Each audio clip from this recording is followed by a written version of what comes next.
Hello, welcome back to another video, guys. In this video I'm working on this Nissan Pulsar. I mean, it's the 1.5 diesel, the general diesel engine on like Mercs, BMs, Renault themselves, Citroen, you name it. This engine is on a lot of the vehicles out there. Now, we have the engine management light on, car goes into lit mode, loses power. It's come back as a lot of things, but I'm just going to go through these fault codes one at a time.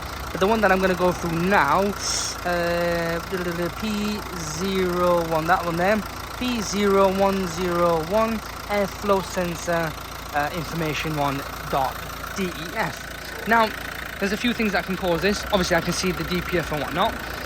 But reality is, if you're just getting that code and the car's losing power, what we would recommend is checking the mass airflow sensor first thing first, see if it's plugged in, see if it's okay and you're getting correct voltage. Mass airflow sensors to be found around here. It's there at the back there, that there. It's really easy to get to. Undo that and it's just wiring that goes to it. Make sure there is power going to it. Okay, if there is power going to it, then that means it's the sensor itself faulty, which we would recommend that you get an OEM sensor. That's if it is. If you eliminate that and the sensor's fine, then that's fine. What we would recommend, well, before ordering the sensor anyway, would be to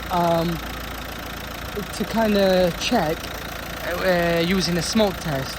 The smoke test we would say would be so what we would say, like I said, do a smoke test, pop it in through there, obviously with the engine shut off. Do the smoke test, see if there is any leak anywhere. If there is, obviously get it solved. They are known for it to go here, other places as well, like these pipings or the intercooler. They're known, so you know, expect it.